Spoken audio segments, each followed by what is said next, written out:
Hello అండి, నమస్తే. నేను మీ doctor Sivababu, orthopaedic joint conservative and regenerative surgeon. చాలా మంది అడిగే క్వశ్చన్ ఏంటంటే, సార్ పీఆర్పీ ఎన్ని ఇంజెక్షన్లు వేయించుకోవాలి? ఒక ఇంజెక్షన్ వేయించుకుంటే శాశ్వత పరిష్కారమా? ఇంకా ఆపరేషన్ కూడా అవసరం లేదన్నట్టు అడుగుతుంటారు. కానీ పీఆర్పీ లిగమెంట్ ఇంజరీస్ కి, అంటే suppose meniscal and ACL and PCL injuries, తర్వాత రొటేటర్ కఫ్, నేను చేసిన వాటికి చాలా మందికి మంచి రిజల్ట్స్ ఉన్నాయి.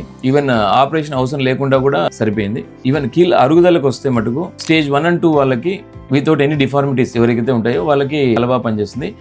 అంటే సివియర్ డిఫార్మిటీస్ ఎవరికైతే ఉండి, అదే జెను వారస్ అండ్ జెను వాల్గస్ డిఫార్మిటీస్ అంటాం కదా, మోకాలకు సంబంధించి, అలాగే ఎవరికైతే పూర్తిగా కీళ్ళు అరుగుదల స్టేజ్ 4 and 5 ఉంటుందో వాళ్ళకి మటుకు పీఆర్పీ అంత లాంగ్ లాస్టింగ్ రిజల్ట్స్ ఉండవు. It works only for 6 months to 1 year.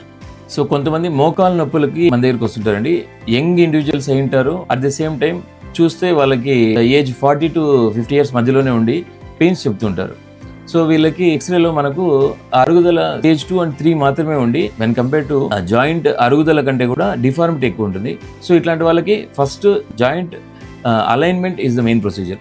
So joint alignment procedure చేసుకున్న తర్వాత, లైక్ హైటీబీ లాస్టాటమీ కావచ్చు, పిఎఫ్ఓ కావచ్చు, ఈ ప్రొసీజర్ చేసిన తర్వాత పీఆర్పీ ఇస్తే వీళ్ళకి ఎక్సలెంట్ రిజల్ట్స్ ఉంటాయి. It last for 10 to 15 years, even longer. కొంతమందికి అయితే రీప్లేస్మెంట్ అవసరం కూడా ఉండదు. అంత చాలా బాగా పనిచేస్తుంది ఇది. Thank you.